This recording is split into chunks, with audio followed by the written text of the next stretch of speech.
അവരുടെ ഓഫീസ് അല്ലെങ്കിൽ അവരുടെ കമ്പനി പ്രവർത്തിച്ച ബാംഗ്ലൂർ ആയതുകൊണ്ട് ബാംഗ്ലൂരിൽ ഈ SFIയുടെ ഓഫീസിൽ ഹാജരാകണം. അവരെ ചോദ്യം ചെയ്ത് എന്തിന് പണം തന്നു, ആ പണം എന്ത് ചെയ്തു, എങ്ങോട്ടൊഴുകി, ആര് കൊണ്ടുപോയി, നിങ്ങളുടെ കയ്യിൽ നിന്ന് ആ പണം എന്ത് ചെയ്തു, അത് വിശദമായിട്ട് കൊടുക്കും.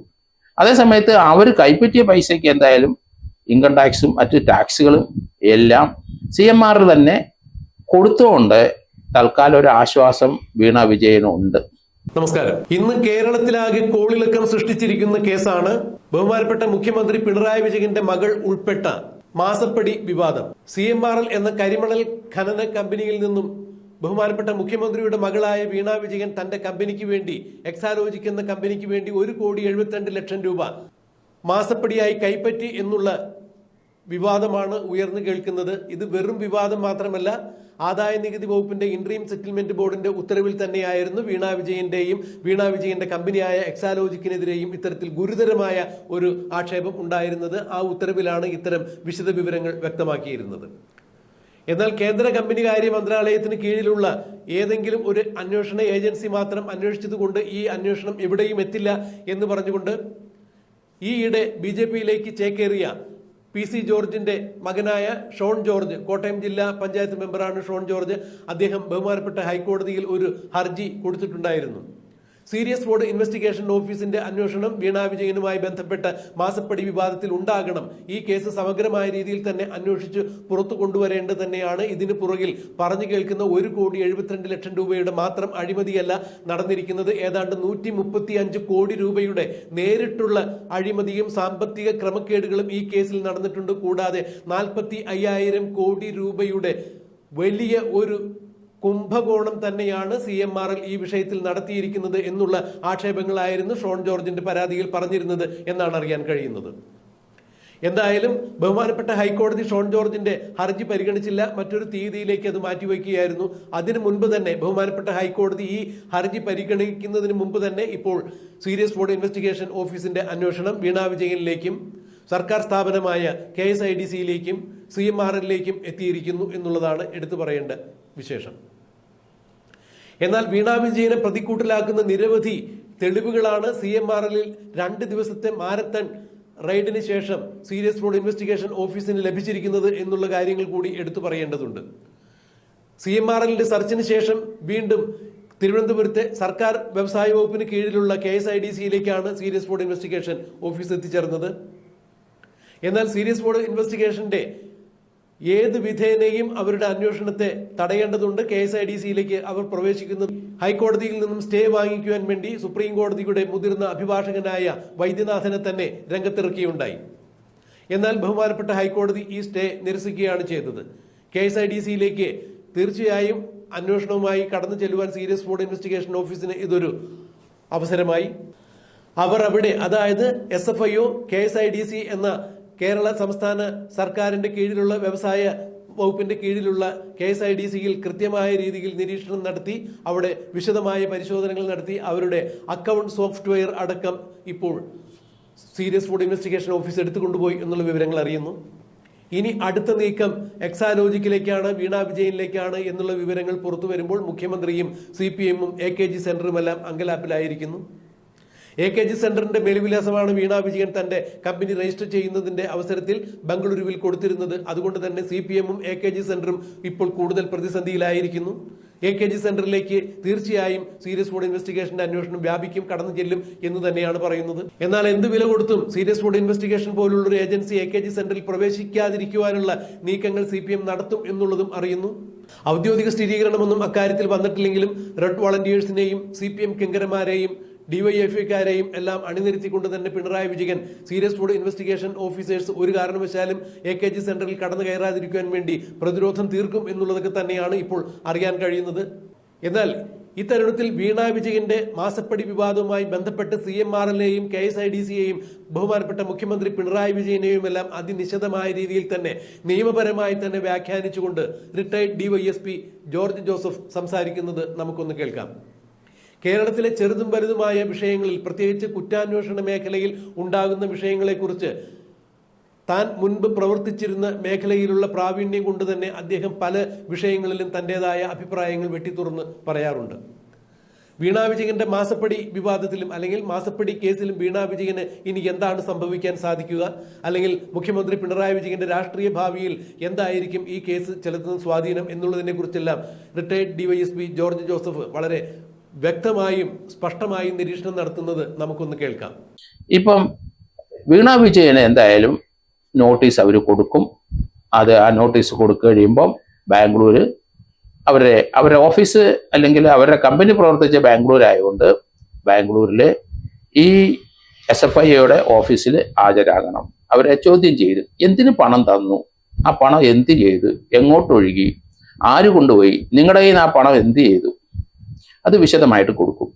അതേസമയത്ത് അവർ കൈപ്പറ്റിയ പൈസയ്ക്ക് എന്തായാലും ഇൻകം ടാക്സും മറ്റ് ടാക്സുകളും എല്ലാം CMR തന്നെ കൊടുത്തുകൊണ്ട് തൽക്കാലം ഒരു ആശ്വാസം വീണ വിജയനുണ്ട്. തനിക്ക് ഒരാള് പണം തന്ന് വെറുതെ തന്നാലും വാങ്ങാമല്ലോ, ഒരാൾ തരികയല്ലേ, തങ്ങൾ അയാളെ വിരട്ടി വാങ്ങിച്ച പൈസയല്ല, അല്ലെങ്കിൽ അങ്ങോട്ടെങ്കിലും എന്തെങ്കിലും ഹെൽപ്പ് ചെയ്ത പൈസയല്ല, അല്ലാതെ തന്നെ അവർക്ക് പണം ലഭിക്കുകയാണ്. മറ്റ് രാഷ്ട്രീയക്കാർക്കും അങ്ങനെയാണ്. ആ പണത്തിന് ടാക്സ് അവർ അടച്ചിട്ടുണ്ടോ, പണം എങ്ങോട്ട് പോയി, രാഷ്ട്രീയ പാർട്ടിക്ക് കൊടുത്ത പണം അവരുടെ പൊതു ഫണ്ടിലേക്ക് പോയിട്ടുണ്ടോ, അതോ വാങ്ങിയ വ്യക്തികൾ പുട്ടടിക്കാൻ വേണ്ടി അവർ കൊണ്ടുപോയോ, ഇങ്ങനെയുള്ള കാര്യങ്ങളൊക്കെയാണ് തീർച്ചയായിട്ടും അന്വേഷണ പരിധിയിൽ വരുന്നത്. ഈ എക്സാലോജിക്കിനെ പറ്റി ഏതായാലും കൂടുതൽ വിവരങ്ങൾ പുറത്തു വരേണ്ടതുണ്ട്. ആ കമ്പനിയുടെ ഇൻവെസ്റ്റ്മെന്റ് എത്ര, ആ ഇൻവെസ്റ്റ്മെന്റ് പണം എവിടെ നിന്ന് വന്നു, അതിപ്പം മുഖ്യമന്ത്രി പറഞ്ഞിട്ടുണ്ട്. അദ്ദേഹത്തിന്റെ വൈഫ്, ആ കുട്ടിയുടെ അമ്മ, അവരുടെ പെൻഷന്റെ ആനുകൂല്യങ്ങളെല്ലാം കിട്ടിയപ്പം ആ പണം ഉപയോഗിച്ചിട്ടാണ് തുടങ്ങി. അങ്ങനെയെങ്കിൽ എത്ര രൂപ അവർ ഇൻവെസ്റ്റ് ചെയ്തു, അതിൽ മൊത്തം എത്ര രൂപയുടെ ഇൻവെസ്റ്റ്മെന്റ് ഉണ്ട്, എന്തായിരുന്നു അവരുടെ ജോലി, എന്താണ് ആ കമ്പ്യൂട്ടർ സ്ഥാപനത്തിന്റെ അല്ലെങ്കിൽ ആ സൊല്യൂഷൻ എക്സാലോജിക് സൊല്യൂഷന്റെ അവരുടെ ജോലി എന്താണ്, എന്ത് സർവീസാണ് ഇവർ CMRL കൊടുത്തത്. ഇതിനൊന്നും തൃപ്തികരമായ ഉത്തരം പറയാൻ കഴിയില്ല. പക്ഷെ ഒരാൾ നമുക്കൊരു സംഭാവന തന്നാൽ നമ്മൾ വാങ്ങിച്ച് അത് നമ്മൾ പുട്ടടിച്ച്, അതിനെന്താണ് തെറ്റ്? ആ സ്ഥാപനം ഇങ്ങോട്ട് തരികയാണ്, നമ്മൾ അങ്ങോട്ട് റിക്വസ്റ്റ് ചെയ്തിട്ടുണ്ടോ, അതൊക്കെ ഇനി അന്വേഷണത്തിന് വരും. ഒരാൾ തന്ന പണം നമ്മൾ അതിൻ്റെ ടാക്സോ മറ്റു കാര്യങ്ങളൊക്കെ അടച്ചിട്ടുണ്ടെങ്കിൽ അതിനെന്താണ് തെറ്റ് എന്ന് എനിക്ക് ഇപ്പം സംശയം തോന്നുന്നുള്ളൂ. അങ്ങനെയാണെങ്കിൽ വീണ വിജയന് ആ കേസിനകത്ത് കുരുക്കാൻ പറ്റുമോ? കഴിയില്ല. അവർക്ക് പണം വന്നു, അതവർ വാങ്ങിച്ചു, അതിന് ടാക്സ് കമ്പനി തന്നെ കൊടുത്തിരിക്കുന്നു എങ്കിൽ പിന്നെ അതിൻ്റെ അകത്തൊരു ഓഫൻസ് കണ്ടെത്താനായിട്ട് ബുദ്ധിമുട്ടാണ്. അവരെ വിളിച്ച് ചോദ്യം ചെയ്തിട്ട് വിട്ടയക്കും. അവരെ ചോദ്യം ചെയ്ത് അവരെ ഹാജരാകുമല്ലോ എന്നറിയില്ല. പക്ഷെ KSIDCയിലെ അവിടുത്തെ ആൾക്കാർ, ഡയറക്ടർ ബോർഡ് മെമ്പേഴ്സ് CMRLന് എത്ര രൂപ അവർക്ക് ലഭിച്ചു, അവർക്ക് TADA മാത്രമുണ്ടോ, അതോ ഇതുപോലെ സംഭാവനകൾ അവർ സ്വീകരിച്ചിട്ടുണ്ടോ?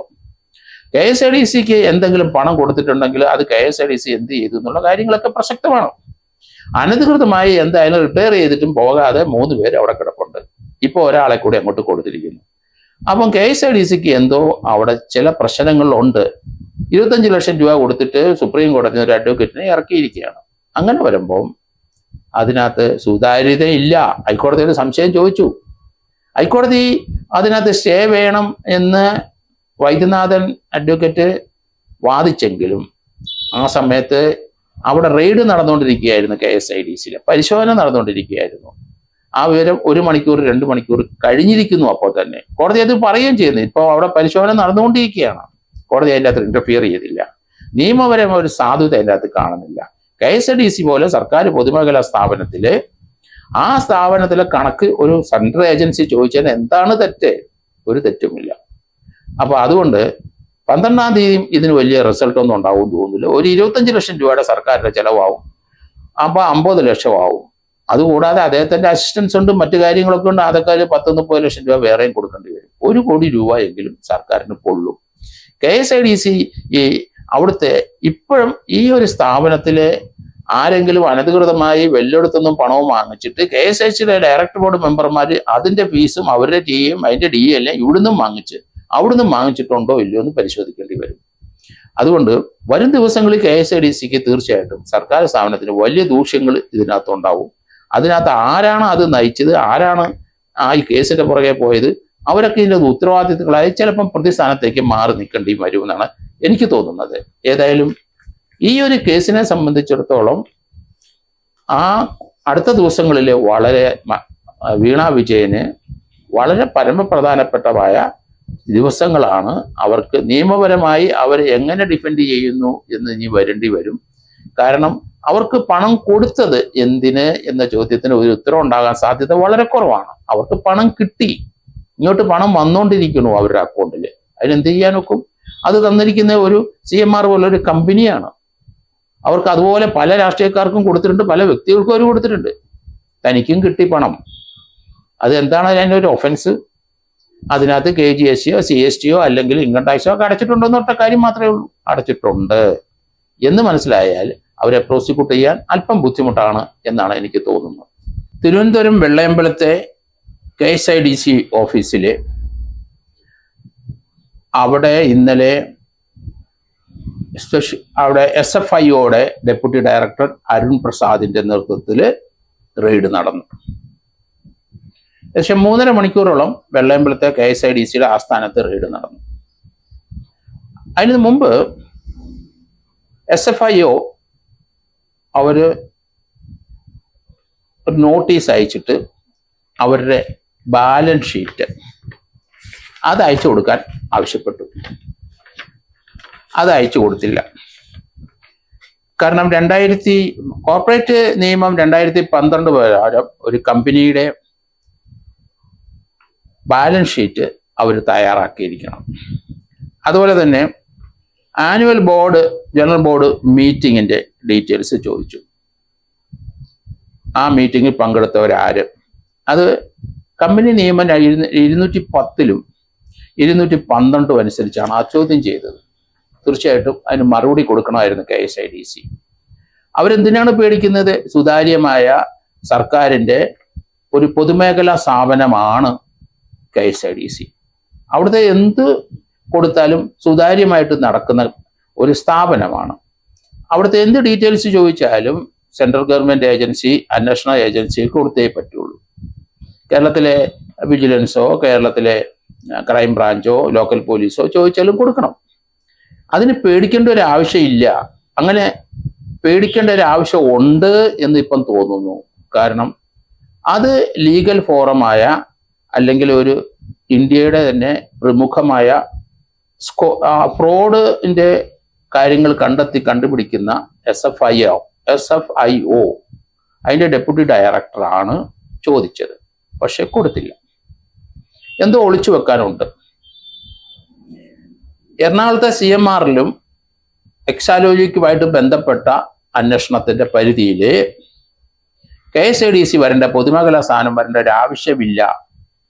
അതുകൊണ്ട് അത് റദ്ദ് ചെയ്യണം, അവരുടെ നടപടി ശരിയല്ല എന്ന് കേരള ഗവൺമെന്റ് ഇപ്പം കേരള ഹൈക്കോടതിയിലെ ഒരു പരാതി കൊടുത്തിരിക്കുന്നു.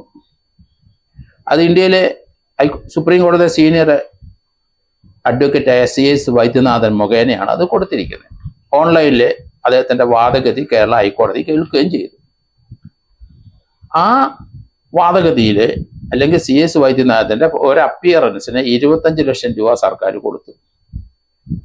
അടുത്ത അപ്പിയറൻസും അടുത്ത 12-ാം തീയതി വീണ്ടും കോടതി വെച്ചു. നിങ്ങൾ എന്തിനാണ് പേടിക്കുന്നത്? അത് സുതാര്യമല്ലേ അവിടുത്തെ പരിപാടികൾ? KSIDCയിൽ ഏത് റെക്കോർഡും ചോദിച്ചാലും അത് കൃത്യമായ ബാലൻസ് ഷീറ്റും കൃത്യമായ ആനുവൽ റിട്ടേണും ഒക്കെ കൊടുക്കുന്നതാണ്. അതിന് ഡയറക്ടർ ബോർഡ് തീരുമാനം അനുസരിച്ചാണ് ഹൈക്കോടതിയിലെ ഈ കേസ് കൊടുക്കാൻ തീരുമാനമെടുത്തതെന്നാണ് ഇപ്പം വെളിയിൽ വന്നുകൊണ്ടിരിക്കുന്ന വിവരം. 25 ലക്ഷം രൂപ കൊടുത്തു, സീനിയർ മോസ്റ്റ് അഡ്വക്കേറ്റിനെയും കൊണ്ടുവന്നു. അത്ര താല്പര്യം എന്തിനാണ് KSIDCക്ക്? ആ പണം ചെലവാക്കേണ്ട ആവശ്യമില്ലല്ലോ. ഇവിടെ ഹൈക്കോടതി കൊടുക്കുന്നതിന് ഒരു മാറ്റർ, ചുമ്മാ ഒരു എൻക്വയറി പോലെ ഒരു കാര്യം മാത്രമേ ഉള്ളെങ്കിൽ ഇവിടെ ഗവൺമെന്റ് അഡ്വക്കേറ്റ്സ് ഉണ്ടല്ലോ കേരള ഹൈക്കോടതിയിൽ. അവർക്ക് ശമ്പളം കൊടുക്കുന്നവരാണല്ലോ. അവരല്ലേ ഈ കാര്യം ഗവൺമെന്റിന് വേണ്ടി ഹൈക്കോടതിയിൽ അവർ അപ്പീർ ചെയ്യേണ്ടത്. അത് നടന്നില്ല. അപ്പൊ എന്തോ കള്ളക്കളി അതിനകത്തുണ്ട്. അതിൽ ചില വാർത്തകളെല്ലാം പുറത്തോട്ട് വരുന്നുണ്ട്. KSIDCക്ക് CMRൽ 13.4% ഷെയർ ഉണ്ട്. അപ്പൊ ഇവിടുന്ന് ഒരു ഡയറക്ടറെ അവരുടെ ഡയറക്ടർ ബോർഡിലേക്ക് തീർച്ചയായിട്ടും നോമിനേറ്റ് ചെയ്യണം, ഒരാളെ അയക്കണം. പക്ഷെ ഇപ്പം മരുന്ന് വെക്കുന്നത് അവരുടെ സൈറ്റ് പരിശോധിച്ചപ്പം അവിടെ ഒരാളെ രവീന്ദ്രൻ എന്ന ഒരാളെ അവിടെ ഡയറക്ടറാക്കി ആ സൈറ്റിനകത്ത് കാണുന്നുണ്ട്. അതേസമയത്ത് അവിടെ 3 ഡയറക്ടേഴ്സ് KSIDC ഉണ്ട്. അതിൽ 2 പേര് റിട്ടയർ ചെയ്ത് പോയവരാണ്. അവരെന്തിനാണ് അവിടെ പോയി ഇരിക്കുന്നതെന്ന് മനസ്സിലാകുന്നത്. AJ പയ്യും TP തോമസ് കുട്ടിയും R രവീന്ദ്രൻ, ഈ 3 പേര് അവിടെ പോയിരിക്കുകയാണ്. KSIDയുടെ ഒരു അവിടുത്തെ ഡയറക്ടർ ബോർഡ്, CMRലെ ഡയറക്ടർ ബോർഡിൽ ഒരാളെ ആവശ്യമുള്ളൂ. 3 പേര് പോയിരിക്കുന്നത് എന്താണ്? പണം കൊയ്യുന്ന ഒരു ഏരിയ ആയതുകൊണ്ട് ആൾ ഇടിച്ച് കയറും. 3 പേര് അവിടെ ചെന്നിരിക്കുന്നു. അവർ റിട്ടയർ ചെയ്തവർ വീണ്ടും കുറെ മാസങ്ങളായിട്ട് അവിടെ തുടരുകയാണ്. അതെന്തിന്? പണം മായ്ക്കുന്ന ഒരു മരം അവിടെ ഉണ്ട്. അതിന്റെ ചുറ്റില് ഒരു ഡയറക്ടർ ബോർഡ് ഒരാൾ ചെന്ന് അയാളെ റിട്ടയർ ചെയ്യപ്പോൾ അയാൾ പിൻവാങ്ങി അടുത്ത ആൾ വരേണ്ടടുത്ത് റിട്ടയർ ചെയ്തവർ 3 പേര് അവിടെ ഇരിക്കുകയാണ്. അതിന്റെ പുറമെ ഇപ്പം KSIDCന്ന് അവിടുത്തെ ഒരു വ്യവസായ പ്രോത്സാഹനം ചെയ്യാൻ വേണ്ടിയിട്ട് പ്രൊമോട്ടറായ ഒരു മാനേജറുണ്ട്, പ്രശാന്ത്. അയാളും ഇപ്പോൾ അവിടെ പോയിരിക്കുന്നു. അപ്പം 4 പേര് അവിടുത്തെ ഡയറക്ടർ ബോർഡിലുണ്ട്. 3 പേര് റിട്ടയർ ചെയ്തിട്ടും അവിടെ കടിച്ചു തൂങ്ങി കിടക്കുകയാണ്. 2013 മുതൽ ഏകദേശം 10 വർഷത്തെ ഡീറ്റെയിൽസ് ആണ് ഇപ്പോൾ KSIDCയെ പറ്റി SFIO അന്വേഷണം നടത്തുന്നത്. അപ്പൊ ഇവരുടെ ഹൈക്കോടതിയിലെ വാദഗതി CMRലും എക്സാലോയ്ക്കും പോലെ ഉള്ള ഒരു സ്ഥാപനത്തിലെ അന്വേഷണം നടക്കുമ്പോൾ സർക്കാർ സ്ഥാപനത്തിലെ ഡീറ്റെയിൽസ് എന്തിനാണ് ചോദിക്കുന്നത്? അവരുമായിട്ട് സർക്കാർ സ്ഥാപനത്തിനെ എങ്ങനെ കമ്പയർ ചെയ്യാൻ പറ്റും? ഇതൊക്കെ ഒരു യുക്തി വരുന്ന കാര്യങ്ങൾ. ലീഗലായിട്ട് അതിനകത്ത് ഒരു ഗ്രൗണ്ടും ഇല്ല. CMRലിനെ എങ്ങനെയായാലും ഒരു 14% ഷെയർ വന്നല്ലോ സർക്കാരിന്. അപ്പോൾ അതേപ്പറ്റി സർക്കാരിന് കഴിഞ്ഞ 10 വർഷമായിട്ട് CMRൽ നിന്ന് എത്ര രൂപ KSIDCക്ക് കിട്ടി? 14% അവിടെ ഷെയർ ഉണ്ടെങ്കിൽ 14% അതിന് പ്രൊപ്പോർഷനേറ്റ് ആയിട്ടുള്ള ലാഭം, ആ കമ്പനിയുടെ ലാഭത്തിന്റെ 14% നമ്മുടെ സർക്കാരിന് ലഭിക്കണം. കഴിഞ്ഞ 10 വർഷമായിട്ട് എത്ര കോടി രൂപ ലഭിച്ചിട്ടുണ്ടോ? അങ്ങനെ ലഭിച്ച ഫണ്ട് എങ്ങോട്ട് പോയി, ആരുടെ പോക്കറ്റിൽ പോയി? ഇതൊക്കെ അന്വേഷിക്കേണ്ടി വരും. അത് ഇവിടുത്തെ ഡെവലപ്മെന്റിന് കൊടുത്തിട്ടുണ്ടോ? പൊതുമേഖലാ സ്ഥാപനമായ അല്ലെങ്കിൽ CMR പോലെയുള്ള ഒരു സ്ഥാപനത്തില് കേരളത്തിന്റെ പ്രകൃതി സമ്പത്തായ കരിമണലാണ് കൊടുക്കുന്നത്. റൂട്ടയിൽ ഉൽപ്പാദിപ്പിക്കുകയാണ് അതിൽ നിന്ന്. അത് ഭയങ്കരമായ പണം, അതിനത് അവർക്ക് പ്രോഫിറ്റ് അല്ലെങ്കിൽ ലാഭം ലഭിക്കുന്നുണ്ട് CMRലിന്. ആ ലാഭത്തിനകത്താണ് ഇപ്പോൾ 1,72,00,000 രൂപ എക്സാലോജിക്കിന്റെ വീണ വിജയന് ലഭിച്ചിരിക്കുന്നത്. അതുകൂടാതെ ഒരു 90 ലക്ഷം രൂപ ഇവിടെ പോയിട്ടുണ്ട്. മറ്റൊരു ഒരു കാര്യം മനസ്സിലാക്കിയിരിക്കുന്നത്, ഏകദേശം 10-12 രാഷ്ട്രീയക്കാര്, രമേശ് ചെന്നിത്തല അങ്ങനെയുള്ള ആൾക്കാര് അവിടുന്ന് പണം കൊണ്ടുപോയിരിക്കുന്നു. മുസ്ലിം ലീഗിന്റെ പ്രതിനിധികൾ കൊണ്ടുപോയിട്ടുണ്ട്, കോൺഗ്രസിന്റെ പ്രതിനിധികൾ കൊണ്ടുപോയിട്ടുണ്ട്, CPMന്റെ പ്രതിനിധികൾ കൊണ്ടുപോയിരിക്കുന്നുണ്ട്. ആ പണം എങ്ങനെയാണ് ഒരു കേരളത്തിന്റെ പ്രകൃതി സമ്പത്തിൽ നിന്ന് കണ്ടെത്തി ലാഭം ഉണ്ടാക്കുന്ന ഇത്രയും വലിയ തുകകൾ ഇവർക്ക് വീതിച്ചു കൊടുക്കണത് എങ്ങനെയാണ്? അതിനകത്ത് സർക്കാരിന്റെ 14% ഷെയർ ഉണ്ട്.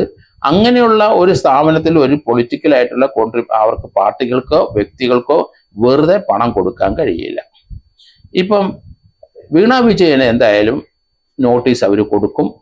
ആ നോട്ടീസ് കൊടുക്കുക കഴിയുമ്പം ബാംഗ്ലൂർ അവരുടെ ഓഫീസ് അല്ലെങ്കിൽ അവരുടെ കമ്പനി പ്രവർത്തിച്ച ബാംഗ്ലൂർ ആയതുകൊണ്ട് ബാംഗ്ലൂരിലെ ഈ SFIയുടെ ഓഫീസിൽ ഹാജരാകണം. അവരെ ചോദ്യം ചെയ്ത് എന്തിന് പണം തന്നു, ആ പണം എന്ത് ചെയ്തു, എങ്ങോട്ടൊഴുകി, ആര് കൊണ്ടുപോയി, നിങ്ങളുടെ കയ്യിൽ നിന്ന് ആ പണം എന്ത് ചെയ്തു, അത് വിശദമായിട്ട് കൊടുക്കും.